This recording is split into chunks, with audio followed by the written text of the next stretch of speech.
माता जी आप स्टार्ट करना। ओके प्रभु जी।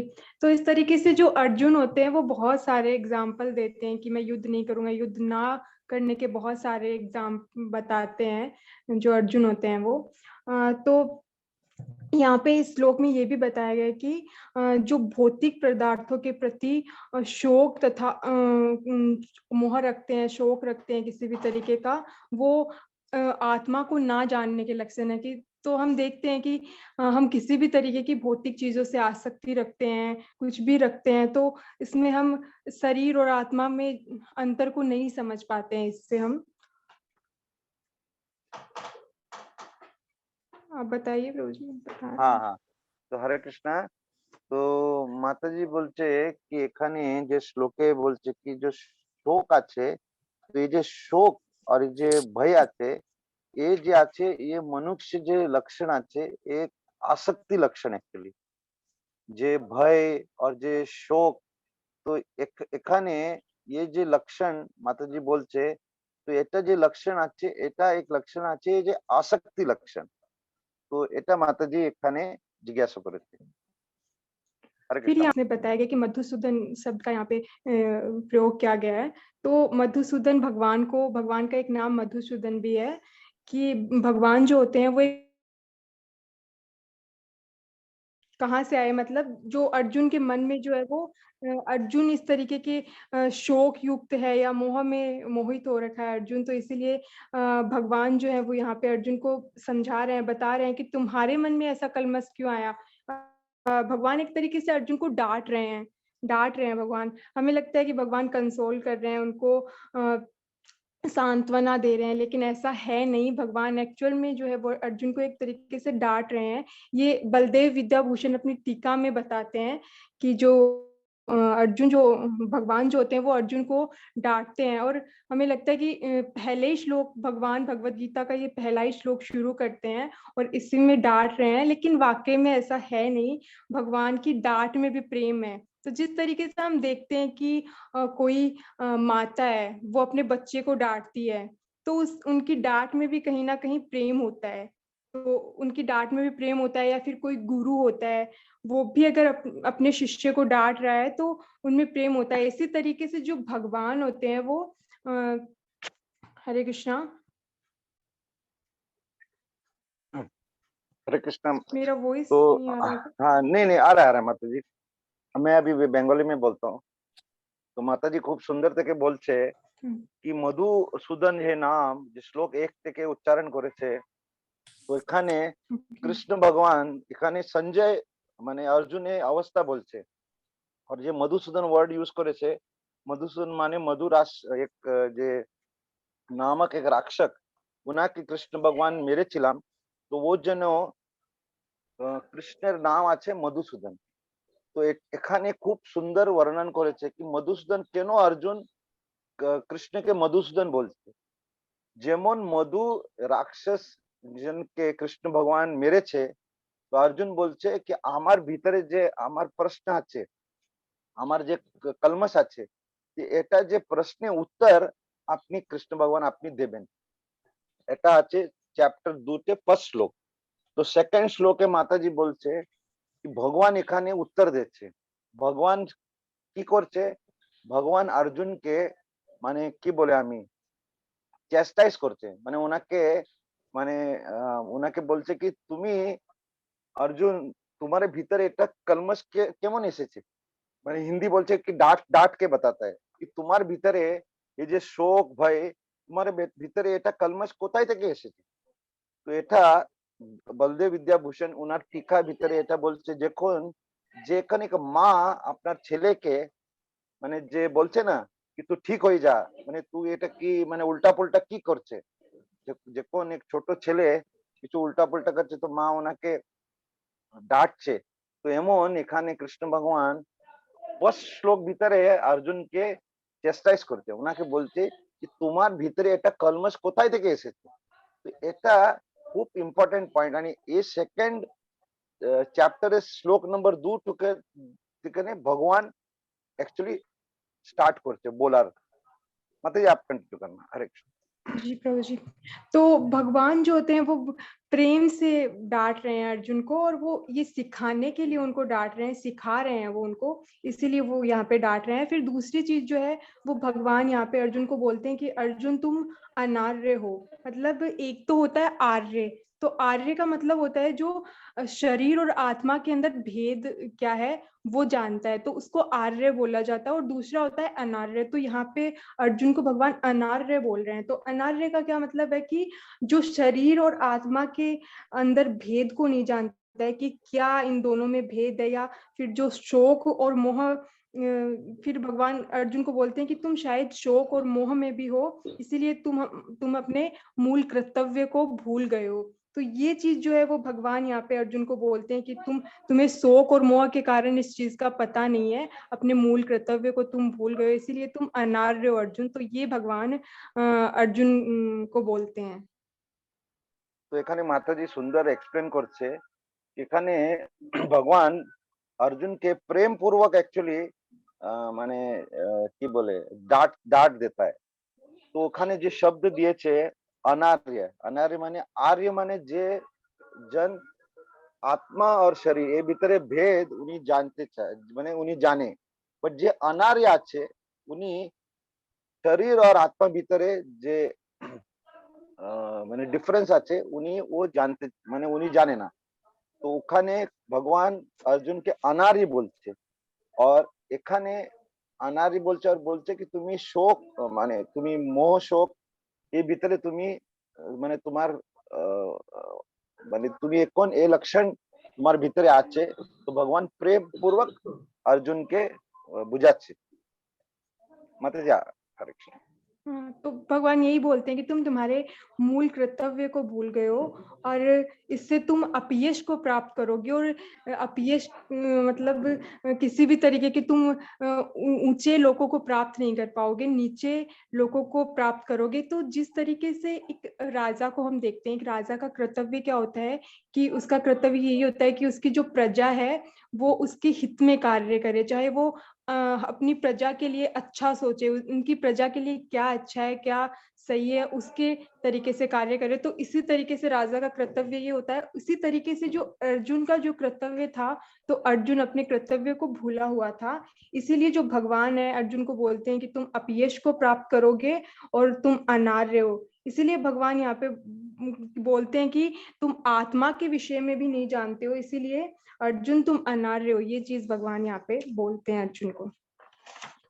তো মাতাজি আগে বলছে যেখানে ভগবান অর্জুনকে বলছে কি তুমি তোমার কর্তব্য তুমি পালন না করলে তোমাকে अपयश পাবে। अपयश পাবে মানে তুমি আগে যে বড় লোক আছে, মানে স্বর্গলোক উপরে, তুমি ওখানে যেতে পাবে না, अस्वर्गम। और তোমার যে খ্যাতি আছে, মানে তোমার যে अपयश আছে তুমি ওটা পাবে। তো এখানে ভগবান অর্জুনকে বুঝাচ্ছে। एक तरीके से हम देखते हैं तो हमें लगता है कि जो अर्जुन है वो वैसे तो आर्य है। अर्जुन अर्जुन को शरीर और आत्मा के भेद का पता है, लेकिन अर्जुन यहाँ पे मोह में आया हुआ है, शोक में, मोह में आया हुआ है, इसीलिए अर्जुन इन सारी बातों को भूल गया है। इसीलिए भगवान यहाँ पे अर्जुन को समझाने का प्रयास करते हैं। जैसे कि कोई एक विद्वान व्यक्ति होता है, वो भी उसे हर चीज का पता होता है, लेकिन वो भी जब शोक और मोह में आ जाता है तो वो भी अनार्य बन जाता है। तो परिस्थिति के हिसाब से जो है वो हम देखते हैं कि जो विद्वान व्यक्ति है वो भी आर्य से अनार्य बन जाता है। तो ये यहाँ पे भगवान बता रहे हैं अर्जुन को। তো আগে ভগবান বলছে অ্যাকচুয়ালি অর্জুন অ্যাকচুয়ালি উনি अनार्य আছে, বাট উনি এখন যে অ্যাকচুয়ালি উনি আর্য আছে, বাট উনি अनार्य যে লক্ষণ উনি, মানে উনার লক্ষণ अनार्य আছে। কেন কি উনি শোক আর মোহ এর ভিতরে উনি আছে। আর উনি যে শরীর আর আত্মায় যে ভেদ আছে উনি ভুলা গেছে। তো ওটা ও যেন ভগবান ওনাকে বলছে কি তুমি অ্যাকচুয়ালি আর্য আছে, তুমি কেন এখন अनार्य যেমন করছে। তো এমন ভগবান ওনাকে মানে বুঝাচ্ছে। तो भगवान यहाँ पे ये दोनों पॉइंट, बहुत सुंदर पॉइंट, ये आर्य और अनार्य का पॉइंट बहुत सुंदर तरीके से भगवान यहाँ पे प्रस्तुत कर रहे हैं। और हमें इसके माध्यम से भगवान बता रहे हैं कि कोई भी व्यक्ति अगर शोक और मोह में है तो वो अनार्य माना जाएगा। तो अर्जुन, तुम भी जो है वो शोक और मोह में हो, इसीलिए तुम भी अनार्य हो। इसी तरीके से भगवान अर्जुन को बताते हैं। फिर तीसरे श्लोक में जो है वो भगवान अर्जुन को ये भी बोलते हैं कि शुद्ध हृदय दौर्बल्यम, कि तुम शोक में भी हो, अनार्य भी हो, और तुम साथ साथ में दुर्बल भी हो। तो ये भगवान यहाँ पे बताते हैं, क्योंकि तुम आत्मा और शरीर के भेद को भी नहीं जानते हो, इसीलिए तुम अनार्य भी हो और तुम्हारा मन जो है वो दुर्बल भी है। तो हमारे प्रभुपाद एक और भी एग्जाम्पल देते हैं कि प्रभुपाद बताते हैं कि जब हमारी किसी चीज से आसक्ति होती है तो हमारा मन जो है वो दुर्बल हो जाता है। तो ये भी प्रभुपाद बताते हैं कि किसी चीज से हमारी जब आसक्ति बहुत ज्यादा हो जाती है तो हम दुर्बल हो जाते हैं, उससे आसक्त हो जाते हैं। तो ये भी प्रभुपाद बताते हैं। हरि बोल। তো এখন মাতাজি শ্লোক নম্বর 3 উল্লেখ করছে। তো এর ভিতরে খুব সুন্দর মানে এখানে বলা আছে কি হৃদয় দৌর্বল্যম। তো এখানে অর্জুন উনি अनार्य আছে और উনি মোহ અને শোক ভিতরে উনি লিপ্ত আছে। और ও ভিতরে উনার যে হৃদয় আছে ও হৃদয় অ্যাকচুয়ালি ও দৌর্বল্য আছে। তো এটা যে হৃদয়ে দৌর্বল্যম কেন আছে, কারণ উনি উনার আসক্তি আছে। তো প্রভুপাদ এখানে খুব সুন্দর মানে এক্সপ্লেন করছে। প্রভুপাদ বলছে কি যখন আমার কিছু আসক্তি আছে তো আমার যে হৃদয় আছে ও দৌর্বল্য হয়ে যায়। তো এই পয়েন্ট আপনি নোট করতে হবে। হরে কৃষ্ণ মাতা। और इसीलिए हम देखते हैं कि जिस चीज में भी हमारी, यानी किसी भी चीज में, हमारी भौतिक चीजों में अगर जितनी भी हमारी आसक्ति होती है तो हम इस संसार से घबराते हैं और हमें घबराहट होती है, या किसी चीज में हमारी ज्यादा आसक्ति होती है तो हमें भय होता है उस चीज से, हम घबरा जाते हैं। ऐसी सिचुएशन होती है अगर हम शोक में है या किसी चीज से हमारी आसक्ति है तो लेकिन जो भगवान के भक्त होते हैं वो ज्यादातर इन से आसक्त नहीं होते।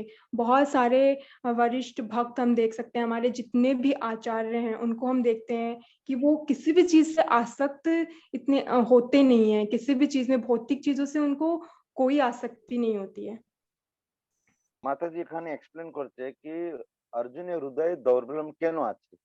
তো এখানে এক্সপ্লেন করেছে কি যখন হৃদয়ে দৌর্বল্যম হয়, যখন আমার কিছু আসক্তি হয় और যখন খুব আসক্তি হয় और আপনার আমাকে ভয় হয় कि আমাকে শোক হয়ে যায় कि এটা আমি মানে আমি কিছু লুজ করে যায়। और তো যখন আমার ভয় শোক হয়ে যায় তো वो সময়ে আসক্তি বেশি হয়, তো ও সময় হৃদয় যে আছে উনি দৌর্বল্য হয়ে যায়। তো এটা খুব সুন্দর থেকে এখানে বলা যায়। তো এখানে উদাহরণ দিয়েছে কি যখন আমার আচার্য আছে, তো আচার্য যে আছে উনার উদাহরণ দিয়েছে কি উনার কেমন উনি মানে ওনাকে আসক্তি নেই আর ওনাকে ভয় শোক নেই। তো এ আমি উদাহরণ দেখতে পাবে কি যে আমার আচার্য আছে বৈষ্ণব পরম্পরায়, তো ওনার যে উদাহরণ দিয়েছে মাতাজি খুব সুন্দর থেকে বলেছে। হরে কৃষ্ণ মাতা।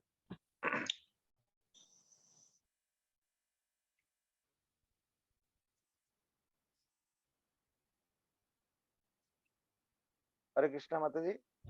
और हम देखते हैं कि शास्त्रों में भी हम देखते हैं कि शास्त्रों में भी बहुत सारे उदाहरण भरे पड़े हैं। बड़े बड़े जो जैसे हम परीक्षित महाराज को देख सकते हैं कि कितने बड़े राजा थे, फिर भी उनको किसी चीज की भी कोई आसक्ति नहीं थी। और हम अम्बरीश महाराज से भी देख सकते हैं। तो मैं कुछ दिन पहले भागवतम में पढ़ रही थी अम्बरीश महाराज के बारे में, तो उसमें भी मैं पढ़ रही थी स्कंद 9 में और 4 और 5 में अम्बरीश महाराज के बारे में। तो अम्बरीश महाराज जो थे वो पूरी पृथ्वी के सम्राट थे, पर उनको किसी भी चीज में कोई आसक्ति नहीं थी। हम पढ़े तो उसमें हमें पता चलता है किसी भी चीज में अम्बरीश महाराज को कोई भी आसक्ति, बिल्कुल भी आसक्ति उनको नहीं थी। उनकी पत्नी, संतान, बच्चे, इतनी बड़ी प्रजा थी, पर उनको किसी चीज में आसक्ति नहीं थी, बस उनको भगवान में ही आसक्ति थी। और जो अम्बरीश महाराज जो है वो एक ये उसमें एक श्लोक आता है, उसमें अम्बरीश महाराज जो है, वो श्लोक मुझे कंफर्म याद नहीं है, लेकिन अम्बरीश महाराज उस श्लोक में बताते हैं जो ये जगत है इसको,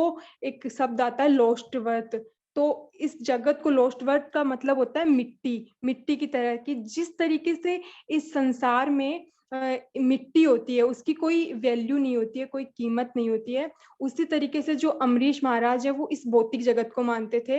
जिस तरीके से मिट्टी की कोई कीमत नहीं होती, उसी तरीके से अम्बरीश महाराज इस जगत की जो भौतिक जगत है इसको कुछ महत्व नहीं देते थे और वो भगवान की भक्ति में ही तल्लीन रहते थे। तो इस तरीके से ये है। তো মাতাজি আগে উদাহরণ দিচ্ছে কি যে ভক্ত আছে যা নাকি কিছু আসক্তি নেই, তো এক আছে পরীক্ষিত মহারাজ। পরীক্ষিত মহারাজ আছে আর আগে উদাহরণ দিয়েছে অম্বরীশ মহারাজ। তো এটা যে মানে মহান ভক্ত আছে ইনি, তো এনার কিছু আসক্তি ছিল না।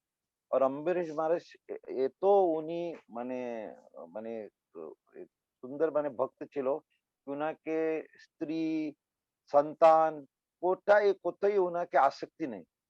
আর উনি ভগবানে মানে हमेशा যে যে নববিধা ভক্তি আছে উনি পূর্ণ উনি ভক্তি করতে মানে উনি করেছে। আর অম্বরীশ মহারাজ এখানে মাতাজি শ্রীমদ ভাগবতমে উল্লেখ করেছে কি অম্বরীশ মহারাজ বলছে যে আমার যে ভৌতিক স্থিতি আছে মানে যে এক মিট্টি কে যে মানে এক মাটি যেমন, তো মাটি কিছু ভ্যালু নেই। তো এমন আমার যে ভৌতিক আসক্তি আছে এটা ওনার কিছু অ্যাকচুয়ালি ভ্যালু নেই। বাট এখানে আমি খুব ভ্যালু দিচ্ছি আর আমি আমার আসক্তি খুব বেশি আছে। অ্যাকচুয়ালি ও বেশি আসক্তি এটা ভালো নেই। এটা কিছু ভ্যালু নেই। माता जी कंटिन्यू हरे कृष्णा। जी, प्रभु जी। और हम देखते हैं कि किसी भी चीज़ में भक्तों को इन भौतिक जगत में किसी भी चीज़ में आसक्ति नहीं है। तो एक श्लोक भी आता है कि यत विभेति स्वयं भयम की जो भय होता है वो भी जो है भगवान से भगवान के नाम से जो भय भी होता है वो भयभीत रहता है। तो इस तरीके से होता है कि भगवान के नाम से जो भय भी भयभीत रहता है उनको भी कुछ नहीं होता है। तो इस तरीके से यहाँ पे ये है। তো মাতাজি আগে বলছে যে যে হরিনাম জপ করছে, তো হরিনাম জপে এত মানে শক্তি আছে কি ভয় ভয়ভীত হয়ে যায়। মানে ভয় যে আছে ভয়ভীত হয়ে যায়। তো ওই জন্য সবাইকে হরিনাম করতে হবে। তো যে হরিনাম করে ওনাকে ভয় শোক মোহ और উনি আসক্তি উপরে যায়। হরে কৃষ্ণ। तो इसी तरीके से जो अर्जुन है वो भी यहाँ पे बहुत कंफ्यूज रहते हैं, उनको कुछ भी समझ नहीं आता है कि उनको क्या करना चाहिए, क्या नहीं करना चाहिए, उनको कुछ भी समझ नहीं आता है क्योंकि वो अपने परिवार के प्रति स्नेह है या उनके मोह में रहते हैं, तो उनको भी कुछ समझ नहीं आता और वो बहुत कंफ्यूज रहते हैं। तो ऐसी सिचुएशन उनकी देख के भगवान जो होते हैं उनको इसीलिए जो भगवान है वो अर्जुन को बोलते हैं कि अर्जुन तुम अनार्य हो और तुम दुर्बल हो और तुम ऐसा करोगे, अपने कर्तव्य को नहीं समझोगे तो तुम्हारा अपयश ही होगा। तो ये जो है वो भगवान अर्जुन को बताते हैं। তো আগে ভগবান অর্জুনকে বলছে কি যে অর্জুন যে এখন ওনার যে স্থিতি আছে, উনার যে আত্মীয়জন আছে কৌরব থেকে, উনার থেকে স্নেহ, উনার উনার যে হৃদয় আছে ওটা দৌর্বল্যম আছে। তো ভগবান বলছে যে এটা তুমি যে তুমি তোমার যে সিমটমস আছে মানে তোমার যে স্থিতি আছে, তো তোমাকে অপয়শ মানে আসবে। তো তোমাকে অপয়শ চায় কি, তো এ উপরে অর্জুনের স্থিতি খুব কনফিউজ। কারণ ভগবান ওনাকে মানে কি বলছে ডাঁটता है। তো অর্জুন एक्चुअली उन्हें এখন কনফিউশন स्टेज में যাচ্ছে। তো মাতাজি আপনি বলবেন। तो अर्जुन ने भगवान को अर्जुन ने पिछले अध्याय में बहुत सारे रीजन दिए कि मैं ये कार्य नहीं करूंगा, ये सही नहीं है, पाप में कार्य है, मैं नीचे लोकों में जाऊंगा। बहुत सारे रीजन अर्जुन है वो देते हैं, लेकिन मेन रीजन जो है वो अर्जुन चौथे और पांचवें श्लोक में मेन रीजन जो है वो अर्जुन बताते हैं। भगवान ने ही अर्जुन को पहले अध्याय में मेन रीजन देने के लिए प्रेरित किया था कि भगवान ने मतलब अर्जुन को प्रेरित किया था कि वो इस तरीके के रीजन दे कि मुझे मैं अपने घर वालों से नहीं लड़ूंगा या परिवार से स्नेह के प्रति। तो ये भगवान ही उनके माध्यम से मेन रीजन भगवान ही ये उनको प्रेरित कर रहे थे ये सब बोलने के लिए इसी तरीके से। তো ফোর্থ আর ফিফথ যে শ্লোক আছে, তো এই যে ফোর্থ ফিফথ শ্লোকের ভিতরে মানে এখানে যে উল্লেখ করে আছে কি ভগবানই অর্জুনে প্রেরিত করেছে কি তুমি যুদ্ধ করার জন্য কি কি কারণ। তো অর্জুন যে কারণ দিচ্ছে কি আমাকে করুণা হয়, আমার আত্মীয় স্বজন আছে, তো এর ভিতরে যে করুণা এসেছে, তো এ যে পিছে ভগবানের হাত আছে। তো এখানে फोर्थ और फिफ्थ শ্লোকের ভিতরে, হ্যাঁ, হরে কৃষ্ণ। हरे कृष्णा। यस, हाँ जी प्रभु। मतलब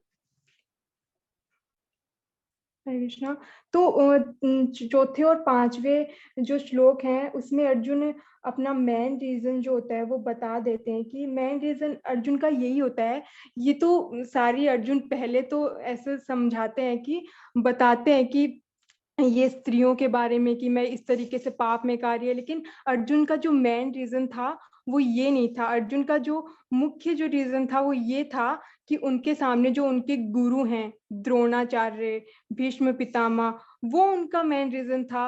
वो कि मैं अपने गुरुओं से कैसे लड़ूंगा। तो इसीलिए जो अर्जुन है इन दोनों श्लोकों में भगवान को क्लियर कर देते हैं कि मेरा मेन रीजन जो है वो ये है, मैं अपने गुरुओं के साथ कैसे लड़ूंगा, उन्होंने मुझे शिक्षाएं दी हैं तो उनके साथ मैं कैसे लड़ूंगा। इसीलिए अर्जुन को ये चीज समझ नहीं आती है और वो फिर भगवान को पूरा क्लियर कर देते हैं, समझा देते, बता देते हैं भगवान को कि मुझे कुछ समझ नहीं आ रहा है कि मैं अपने गुरुओं को कैसे मारूं। अपने गुरुओं को मारने से अच्छा है कि मैं मैं भीख ही मांग लूं अपने गुरुओं को मारने से अच्छा। तो इस तरीके से जो अर्जुन है वो भगवान को बोलते हैं। তো এখানে মাতাজি বলছে যে फोर्थ और फिफ्थ শ্লোক আছে। অ্যাকচুয়ালি অর্জুন মানে ফাইনালি ডাইরেক্ট বলছে কি আমি যুদ্ধ করব না। যুদ্ধ কেন করব না আমি? কি আমার আগে যে আত্মীয়জন আছে, আত্মীয়জন বিচারে আমার গুরু আছে। তো গুরু আর যে ভীষ্ম পিতামহ দ্রোণাচার্য এনাকে মানে এনার মৃত্যু করার মানে এটা ভালো নেই। তো উনি বলছে আমি যুদ্ধ করব না। আমি যুদ্ধ করব না। আমি যাই আমি ভিক্ষা করব। বাট আমি যুদ্ধ করব না। তো এটা মেইন পয়েন্ট অর্জুন কৃষ্ণকে বলছে আর উনি খুব কনফিউজ আছে। উনি কৃষ্ণকে বলছে আমি খুব কনফিউশনের ভিতরে আছি। মাতাজি কন্টিনিউ। तो एक तरफ से तो हम देखें तो ये चीज है कि बहुत दुर्बलता में कार्य है कि अर्जुन अपने कर्तव्य को भूला हुआ है या उसको उनको समझ नहीं आ रहा है वो किस तरीके से कार्य करें या क्या करें, उनको समझ नहीं आ रहा है ये चीज। और दूसरी तरीके से वो सही भी है कि अपने गुरुओं को वो कैसे मारें, तो ये उनको समझ नहीं आ रहा है। तो भगवान जो है वो ये यहाँ पे कॉन्सेप्ट ला रहे हैं और उनको ये जो सारी चीज हैं वो फिर अगले श्लोकों में जो वो भगवान है उनको क्लियर करेंगे, उनको जो भी चीजें नहीं आ रही हैं वो। তো এক্ষুনি মানে যে পয়েন্ট মাতাজি বলছে কি এটা স্ট্রেস করছে कि आगे जाए भगवान যে অর্জুনের প্রশ্নে উনি যে প্রশ্ন বলছে উনার উত্তর দেবে। तो अर्जुन यहाँ पे बोल देते हैं कि मैं उनसे लड़ूंगा नहीं, मुझसे अपने गुरुओं से नहीं लड़ा जाएगा, मैं किस तरीके से उनसे लड़ूंगा। तो फिर भगवान जो है फिर भगवान उनको बताते हैं कि इस तरीके से बताते हैं कि तुम क्षत्रिय हो। जिस तरीके से एक ब्राह्मण है, एक ब्राह्मण अपनी अगर एक ब्राह्मण ने अपनी पवित्रता को खो दिया है तो उसके ब्राह्मणत्व का कोई फायदा नहीं है। उसी तरीके से अर्जुन जो है वो क्षत्रिय है तो उसका कर्तव्य क्या है ये भगवान अर्जुन को बताते हैं कि उसका कर्तव्य क्या है, मेन कर्तव्य क्या है उसका, लड़ना उसका मेन कर्तव्य है। तो इस तरीके से जो भगवान है उनको अर्जुन को ये समझाते हैं।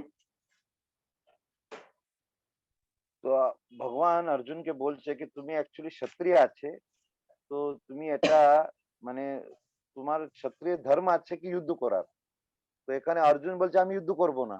তো ভগবান বলছে কৃষ্ণ ভগবান বলছে অর্জুনকে কি ভাই অর্জুন তুমি তো ক্ষত্রিয় আছে, তো তোমার যে ধর্ম আছে যুদ্ধ করার।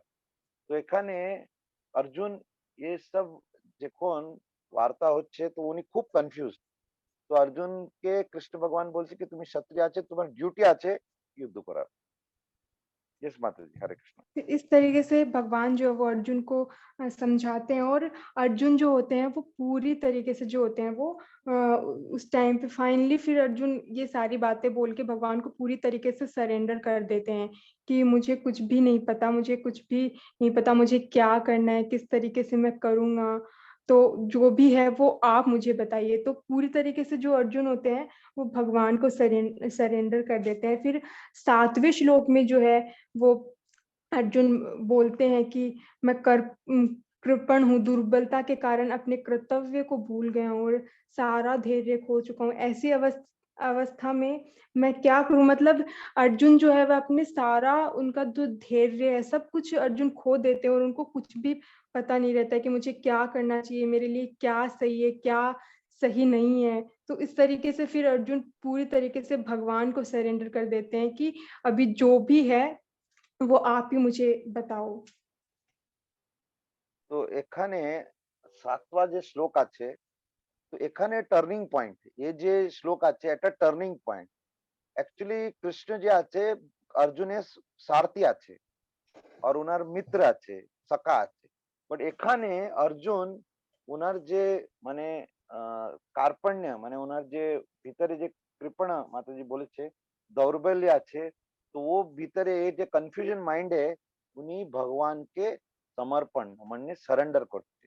আর উনি সারেন্ডার করছে, উনি বলছে তুমি এখন আমার গুরু, আর তুমি এখন আমাকে মার্গদর্শন দাও, এটা যে আমি একটু কনফিউজড আছে, তো আমার জন্য কি ভালো আছে, আমি এখন তোমার শিক্ষা মানে আমি শিক্ষা নেব, তুমি শিক্ষক, আমি মানে ডিসাইপল, তো তুমি আমাকে এখন ইনস্ট্রাক্ট করো। তো এখন যে 7वा শ্লোকের ভিতরে এটা খুব ইম্পর্টেন্ট শ্লোক আছে, এটা মুখস্থ করার শ্লোক আছে। তো এই যে শ্লোকে এই পয়েন্ট নোট করার মানে ইম্পর্টেন্ট। तो ये जो श्लोक है ये बहुत ही मोस्ट इम्पोर्टेंट श्लोक का है और बहुत ज़रूरी श्लोक है ये। तो इसमें हम देखते हैं कि हमें भी बहुत सारी मतलब कि बहुत सारी परेशानियाँ आती हैं हमारे जीवन में भी, पग-पग पर हमें भी परेशानी आती है। यहाँ पे बताया गया है ना कि भौतिक कार्यों में हम लगे रहते हैं तो हमें बहुत सारी परेशानियाँ आती है, पल-पल में हमें उलझनें आती हैं। तो उसी तरीके से हमें भी जो है वो अर्जुन है, जिस तरीके से अर्जुन को परेशानी आई, तो उन्होंने खुल के सब कुछ, ऐसे नहीं कि कुछ छुपाया भगवान से, सब कुछ अर्जुन ने भगवान के आगे रख दिया कि मुझे कुछ भी नहीं है, अब आप ही मुझे मार्ग दिखाओ कि मैं क्या करूँ, क्या नहीं करूँ, तो सब कुछ सरेंडर कर देते हैं। उसी तरीके से हमें भी यही है कि हमारे जीवन में बहुत सी परिस्थिति हमारी भी बहुत खराब आती है, बहुत सिचुएशंस खराब आती हैं, लेकिन उनको सँभालने का यही तरीका है कि हमें गुरु के पास जाना चाहिए, गुरु के शरणागत होना चाहिए और कुछ भी गुरु से छुपाना नहीं चाहिए। जो भी है वो क्लियर गुरु को बताना चाहिए, तो फिर उस चीज़ का जो है वो समाधान ज़रूर होगा। उसका गुरु हमें समाधान बताएँगे कि क्या हम कर रहे हैं, क्या नहीं कर रहे हैं। तो सब कुछ जो है वो गुरु के शरणागत अगर हो जाएँगे, तो गुरु हमें सब कुछ बताएँगे और सारी जो चीज़ें होंगी, हमें जो भी चीज़ समझ नहीं आ रही है, वो हमें गुरु समझाएँगे और गुरु ही उसको क्लियर करेंगे। অ্যাকচুয়ালি এটা খুব গুরুত্বপূর্ণ মানে ইম্পর্টেন্ট শ্লোক আছে। তো এই যে মানে শ্লোক আছে, এর ভিতরে ক্লিয়ারলি মানে অর্জুন আমাকে বলছে কি খুব সময়ে আমার ভিতরে একটা প্রশ্ন আসবে যে আমি উত্তর দিতে পাবো না, আমি জানি না। তো এই যে আমাকে উত্তর দিতে পাবো না, তো আমি নিজের থেকে আমি উত্তর খুঁজতে পাবো না। তো আমাকে আমার জীবনে আমার কাছে টাকা আসবে, আমার খুব বুদ্ধি আসবে, বাট এখানে খুব সিচুয়েশন হয়ে যায় যে আমি ওটার উত্তর পাবো না। তো এই যে সময়ে আপনাকে এক গুরু নিতে হবে, যেমন অর্জুন এখন 2.7 ভিতরে কৃষ্ণকে আপনার আমার গুরু বলছে, আর উনি বলছে যে আমার এখন কনফিউজড আছে, তো আমাকে আপনি মার্গদর্শন দাও। তো আমার যে জীবনে কিছু প্রবলেম আছে, তো আমাকে এক যে প্রামাণিক গুরু, এমন নেই কি গুরু মানে যে আজকাল তো পিকচারে গুরু গুরু বলে যায়, এটা গুরু নেই, প্রামাণিক গুরু, উনাকে আমাকে নিতে হবে। হরে কৃষ্ণ মাতা। तो यहाँ पे बताया गया कि हमें बहुत सारी परेशानियाँ आती हैं। वो अपने आप ही जितनी भी परेशानियाँ आती हैं वो हमें अपने आप ही आ जाती हैं। लेकिन एक जो प्रामाणिक गुरु जो होता है उसको सब कुछ पता होता है, सारी चीज़ों का उनको पता होता है, कुछ भी उनसे छुपा नहीं हुआ होता है।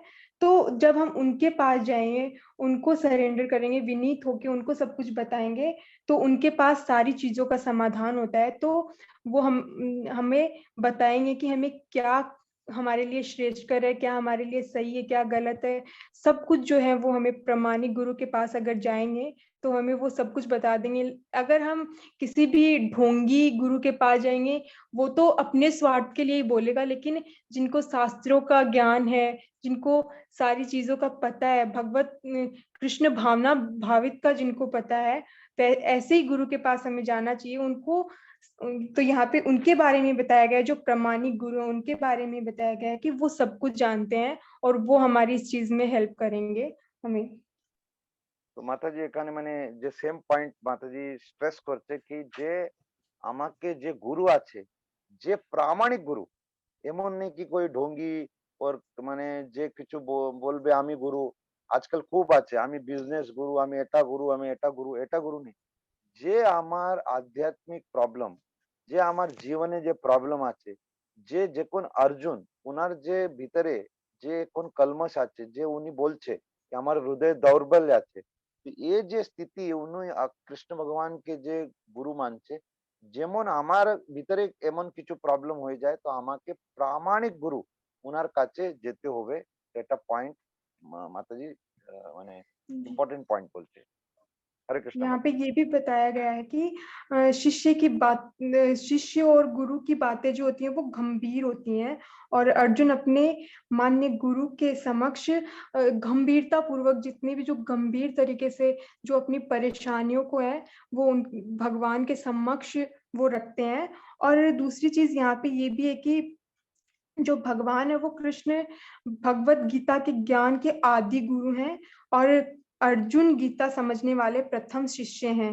अर्जुन भगवत गीता को किस तरह समझ सकता है, गीता में वर्णित है तो जो प्रथम गुरु जो है वो भगवत गीता के, तो भगवत गीता का ये कि प्रथम गुरु जो भगवान स्वयं श्री कृष्ण ने जो है वो भगवत गीता बोली है और जो भगवत गीता के जो प्रथम गुरु है भगवान श्री कृष्ण ने अपने मुख से जो है वो भगवत गीता को बोला है और हमारे कल्याण अर्जुन के माध्यम से भगवान बोल रहे हैं और ये हमारे लिए हमारे कल्याण के लिए भगवान बोल रहे हैं।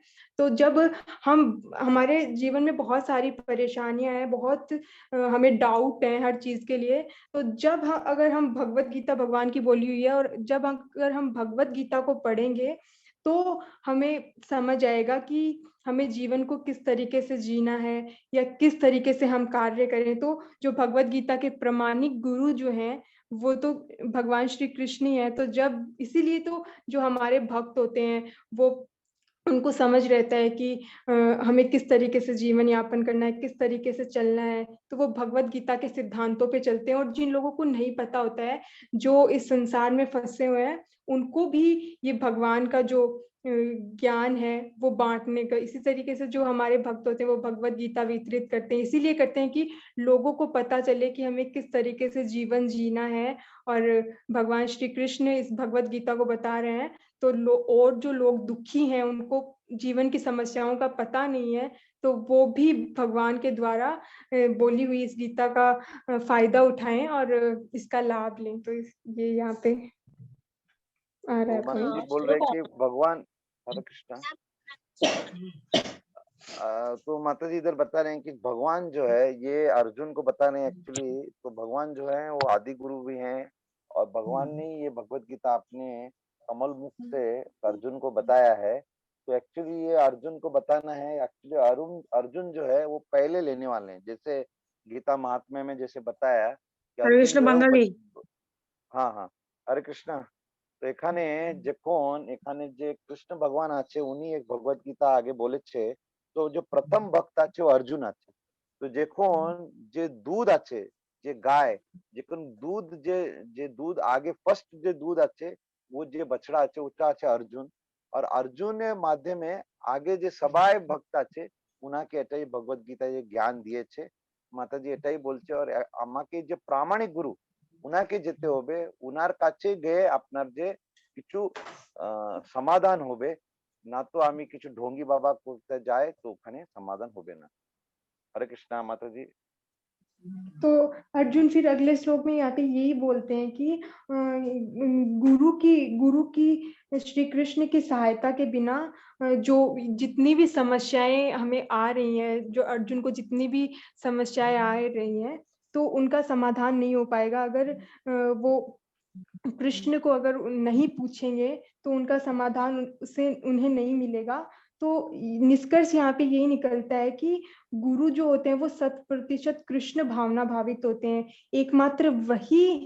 एकमात्र जो प्रामाणिक गुरु ही हैं जो हमें जीवन में जो हमें हमारी जो भी समस्याएं हैं उनको हल कर सकते हैं।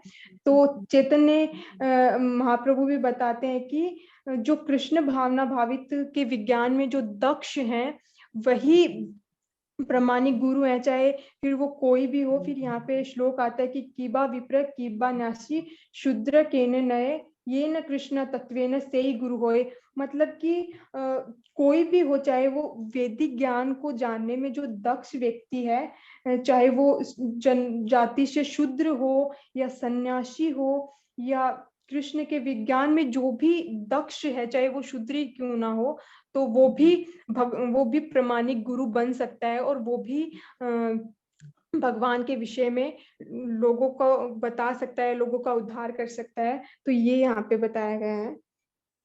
তো আগে যে শ্লোক আছে শ্লোকের ভিতরে এটাই উল্লেখ করে আছে কি যে যে কিছু প্রবলেম আছে যে কৃষ্ণ ভাবনার মধ্যে যে পরম্পরাগত যে প্রামাণিক গুরু আছে উনি আপনার যে সমাধান করতে পারবে और যে প্রামাণিক গুরু নেই তো ওনাকে ছেড়ে আর কাউকে আপনাকে গুরু নিলে তো আপনার মানে ও কারেক্ট নেই। এটা এটা মানে খুব ইম্পর্টেন্ট পয়েন্ট। এখানে চৈতন্য মহাপ্রভুই বলছে যে গুরু আছে উনি দক্ষ হতে হবে। মানে উনি জন্ম থেকে কিছু শুদ্র আছে কিছু আছে ওটা ইম্পর্টেন্ট নেই।